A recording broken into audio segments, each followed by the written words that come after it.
Good morning students. आज जो हमारी वर्कशीट आई है बेटा, वर्कशीट नंबर 53, और ये वर्कशीट जो है आपको साइंस सब्जेक्ट की क्लास 9 की है। आज इस वर्कशीट में बेटा हम टिश्यूज़ वाला चैप्टर हमारा चल रहा है। अभी तक हम एनिमल टिश्यू में तीन तरीके के पढ़ चुके हैं। सबसे पहला था एपिथेलियल टिश्यू, ठीक है। उसके बाद आपका था मसल टिश्यू, उसके बाद आपका था कनेक्टिव टिश्यू, ठीक है। ये 3 तरीके के आप टिश्यू पढ़ चुके हो। अब जो 4th टाइप का टिश्यू है वो है नर्वस टिश्यू, जिसको हम हिंदी में तंत्रिका ऊतक भी कहते हैं। तो ये नर्वस टिश्यू जो होता है, इसका क्या काम होता है? सबसे पहले देखो, जिज्ञासा दीदी, how do we response immediately to any stimuli. मतलब जैसे अगर आपको लगता है ना कि अगर आपके उंगली में चोट लगी है या आपकी उंगली में कुछ दर्द हो रहा है तो आपको एकदम पता लगता है। अगर कोई आपको टच करे तो आपको एकदम पता लगता है कि हाँ, किसी ने मुझे टच करा है यहाँ पे। तो वो इसलिए होता है, वो किस वजह से होता है? ये तंत्रिका जो हमारा नर्वस सिस्टम है उसकी वजह से होता है, ठीक है। तो Gyan, we know that the response to stimulus is a characteristic feature of all the living organism. मतलब रिस्पॉन्स का मतलब होता है जवाब देना, और स्टिमुलस होता है मतलब कोई भी आप स्टिमुलस, किसी चीज़ को आप टच कर रहे हो, कुछ कर रहे हो, या कोई चेंज ला रहे हो एनवायरनमेंट में, that is known as stimulus. तो स्टिमुलस को रिस्पॉन्स करना एक लिविंग बीइंग का कैरेक्टरिस्टिक होता है। कोई अगर मरा हुआ इंसान है या कोई मरी हुई अगर चीज़ पड़ी है तो वो आप अगर उसे टच करोगे तो उसको कुछ फील नहीं होगा।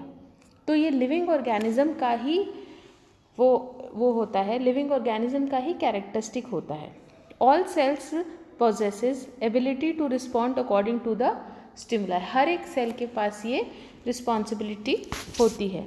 These stimulus are very rapidly transmitted from one part of the body to another by the specialized tissues known as nerves tissue, nervous tissue, जो इस तरीके का काम करते हैं, जो ये काम करते हैं, ट्रांसमिशन का काम करते हैं आपके मैसेज का। जैसे उंगली में आपकी चोट लगी तो आपको तुरंत पता लगता है।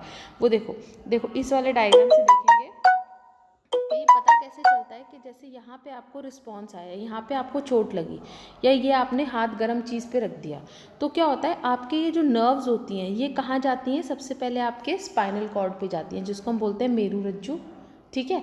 हिंदी में स्पाइनल कॉर्ड को जाती हैं, और ये स्पाइनल कॉर्ड जो होती है हमारी ब्रेन से कनेक्टेड होती है, ठीक है। तो ये ब्रेन से जो कनेक्टेड होती है, ये आपको फिर ब्रेन आपको वापस मैसेज भेजता है कि आपको कहीं दर्द हुआ है या कहीं आपको तकलीफ़ हुई है, तो जिसकी वजह से आप उस तरीके से उसको रिस्पॉन्स करते हैं। ये जो आपका एग्जाम्पल दिया हुआ है, ये एग्जाम्पल है रिफ्लेक्स एक्शन का। ये रिफ्लेक्स आर्क बना हुआ है।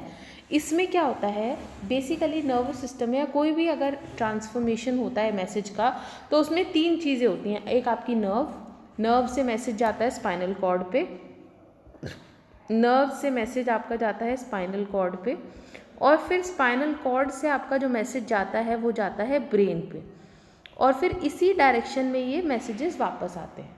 अब होता क्या है कि जब आपको बहुत तेज़ी से कोई चीज़ करनी होती है तो कभी कभी क्या होता है, ये ब्रेन तक मैसेज नहीं पहुंचता। आपकी नर्व स्पाइनल कॉर्ड्स, और स्पाइनल कॉर्ड से ही ऑर्डर लेके वापस, जैसे आप एकदम से गर्म चीज़ पे हाथ रखते हो तो वापस उठा लेते हो हाथ, तो वो एकदम रिफ्लेक्स एक्शन उसको हम बोलते हैं। रिफ्लेक्स मतलब तुरंत का एक्शन होता है, कि तुरंत एक्शन में आप क्या करते हैं, इसको आपने फटाफट से टच करा और वापस उठा लिया, इसको हम बोलते हैं रिफ्लेक्स एक्शन। इसमें ब्रेन का इन्वॉल्वमेंट नहीं होता, और जो बाकी सारी चीज़ें होती हैं उसमें ब्रेन का इन्वॉल्वमेंट होता है। जैसे चोट लगी, आप गिर गए, आपको पता चला, या कुछ भी, उसमें सारा ब्रेन का इन्वॉल्वमेंट रहता है। अब यहाँ पे आते हैं nervous tissue.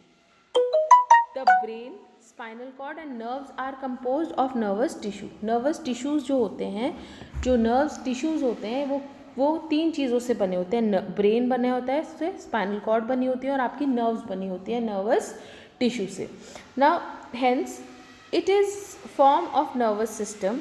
The functional unit of nervous tissue is known as neurons. जो न्यूरॉन्स का जो ये इनका सेल होता है, जो नर्व्स का या नर्वस टिश्यू का जो सेल होती हैं, जो टिश्यूज़ जो होते हैं, सेल से हमें पता है कि टिश्यू जो होता है वो सेल से बना होता है। तो जो सेल्स होती हैं, वो इसकी सेल्स जो होती हैं उनको हम क्या बोलते हैं? न्यूरॉन बोलते हैं। और ये जो आपका डायग्राम बना हुआ है, ये वाला जो डायग्राम बना हुआ है, ये क्या है? नर्व न्यूरॉन का एक मतलब एक जो सेल होती है वो इस तरीके की दिखती है आपकी, ठीक है। अब आते हैं स्ट्रक्चर ऑफ नर्व की बात करते हैं। तो जो नर्व आपकी स्ट्रक्चर ऑफ न्यूरॉन का देखते हैं हम, न्यूरॉन के एक स्ट्रक्चर को न्यूरॉन मतलब नर्व सेल जो है उसका स्ट्रक्चर हम देखते हैं। देखो इसके 3 पार्ट होते हैं। एक ये सेल बॉडी, जो ये येलो पोर्शन आपको दिख रहा है, this is called the cell body. ये जो इसका टेल जैसा आपको दिख रहा है ये बोलते हैं हम इसको एक्सॉन, और ये जो इसके धागे धागे आपके टाइप के दिख रहे हैं इसको हम बोलते हैं डेंड्राइट्स। तो जो नर्व सेल होता है उसके तीन पार्ट्स में डिवाइडेड होता है आपका। एक सबसे पहला आपका डेंड्राइट जो कि ये धागे वाला पोर्शन है, सेल बॉडी जो येलो पोर्शन है इसमें, और एक्सॉन एंड नर्व एंडिंग। ये जो एक्सॉन, ये टेल जैसा पोर्शन है ये एक्सॉन है, और ये जो है ये पोर्शन एंड में जैसे उंगलियां होती है ना उस तरीके से ये क्या कहलाता है, नर्व एंडिंग कहलाता है। अब ये जो नर्व एंडिंग होती है इसके बाद यहाँ पे क्या होती है, दूसरी सेल के डेंड्राइट्स कनेक्ट हो जाते हैं इस पर, और दूसरी सेल के डेंड्राइट्स जब एक बार इस पर कनेक्ट हो गए तो ये आपस में कड़ी जोड़ लेते हैं इस तरीके से। ये डेंड्राइट्स हैं और ये दूसरी सेल की नर्व एंडिंग है, ये आपस में इस तरीके से जुड़ जाते हैं और ये लंबी एक चेन सी बना देते हैं। उसको हम क्या बोलते हैं, नर्व बोलते हैं। न्यूक्लियस, इसमें क्या क्या होता है, इसमें न्यूक्लियस भी होता है, साइटोप्लाज्म भी होता है, और बाकी की ऑर्गेनेलीज भी इसमें प्रेजेंट होती हैं। Usually each neuron has a single long structure called axon. ये इस वाली की बात कर रहे हैं, इसको हम क्या बोलते हैं, एक्सॉन। और बहुत सारी शॉर्ट ब्रांचेस, इनको हम बोलते हैं डेंड्राइट्स।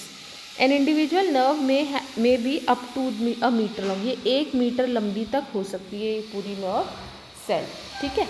उसके बाद आते हैं many nerve fibres bound together by connective tissue and many make up the nerve fibre और नर्व्स, ठीक है बेटा। उसके बाद आते हैं फंक्शन ऑफ न्यूरॉन पे। इसका फंक्शन क्या होता है, न्यूरॉन का काम क्या होता है। सबसे पहला जो भी आपको मैसेज मिलता है ये इलेक्ट्रिक सिग्नल के फॉर्म में ट्रांसमिट करता है, बिजली के समान ये ट्रांसमिट करता है। इसीलिए हमारी बॉडी में जो भी कुछ काम होता है वो बहुत तेज़ी से होता है, बहुत क्विकली होता है, ठीक है। Dendrites of one neuron remain in contact with the nerve ending of the other neuron. मतलब जो ये देखिए यहाँ पे देखेंगे हम, इस डायग्राम से समझेंगे, ये जो डेंड्राइट है इसके ऊपर क्या होगा, इसके ऊपर एक दूसरी नर्व एंडिंग आ जाएगी, दूसरे यहाँ पे एक दूसरे उसके एक्सॉन आ गया, उसकी नर्व एंडिंग इसके डेंड्राइट से आके मिल जाती है। तो क्या होता है, ये कनेक्टेड रहते हैं और आपस में चेन बना लेते हैं। तो जो इसने मैसेज पहुँचाया वो तुरंत इस पर मैसेज पहुँच गया, इसने जो मैसेज पहुँचाया वो इस वाले पे तुरंत मैसेज पहुँच गया, क्योंकि ये कनेक्टेड है यहाँ से, ठीक है। और ये मैसेज जो होता है ये इलेक्ट्रिक इम्पल्स के फॉर्म में ट्रांसमिट होता है, ठीक है। अब उसके बाद हम आते हैं यहाँ पे, और देखो neurons send and receive signals from the brain, ये ब्रेन से रिसीव करते हैं सिग्नल्स।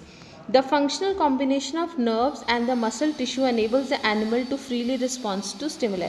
मतलब जो हमारा कॉम्बिनेशन होता है मसल टिश्यू का प्लस नर्व्स का, उसकी वजह से हम रिस्पॉन्स कर पाते हैं। अगर कोई भी हमारे एनवायरनमेंट में चेंज होता है उसको हम रिस्पॉन्स कर पाते हैं। जैसे ठंड हो रही है तो हमें पता लगता है ना, कि फील होता है कि हमें ठंड हो रही है, आज गर्मी हो रही है तो हमें पता लगता है गर्मी हो रही है। सर्दियाँ शुरू हो गई हैं तो हमें पता लगता है अब सर्दियाँ शुरू हो गई। क्यों? क्योंकि हमारे जो स्किन के जो न्यूरॉन्स हैं मसल के साथ में कनेक्ट करके एक स्टिमुलाई जनरेट, जो स्टिमुलाई बना है, जो ठंड है उसके ऊपर रिस्पॉन्स कर रहे हैं कि हाँ हमें स्वेटर पहन लेना चाहिए, हमारा दिमाग ये बात कह रहा है, ठीक है। तो ये इस तरीके से होता है। क्वेश्चंस देखेंगे आज, ये क्वेश्चंस आपको, फर्स्ट क्वेश्चन इसमें देखिए, right the main function of nervous tissue. Nervous tissue का सबसे मेन फंक्शन क्या होता है, ये these stimuli are very rapidly transmitted from one body to another by the nervous tissue। मतलब ये रिस्पॉन्स करते हैं, स्टिमुलाई का रिस्पॉन्स जो होता है that is the main important function of nervous tissue. उसके बाद draw a well level diagram of neuron. Neuron का डायग्राम आपका ये वाला जो डायग्राम है ये वाला आप बनाएंगे, इसमें न्यूरॉन का डायग्राम। उसके बाद थर्ड क्वेश्चन आपका है draw what is nerve impulse. यहाँ पे इसका आंसर है the electric signal transmitted through the nerve fibre is called nerve impulse. Fourth question है which organ is form by nervous tissue. कौन कौन से ऑर्गन्स फॉर्म होते हैं नर्वस टिश्यू से? एक तो ब्रेन, एक स्पाइनल कॉर्ड और क्या है, नर्व्स। ये तीनों ऑर्गन्स जो होते हैं ये नर्वस टिश्यू से बनते हैं। तो अगर आपसे सिर्फ ऑर्गन पूछा है तो आप ब्रेन भी बोल सकते हैं और स्पाइनल कॉर्ड भी बोल सकते हैं, बाकी नर्व्स भी इससे बनते हैं। ठीक है बेटा, तो आज ये वर्कशीट आप अपनी करिए और इसको करके आप ग्रुप पे सेंड करिए।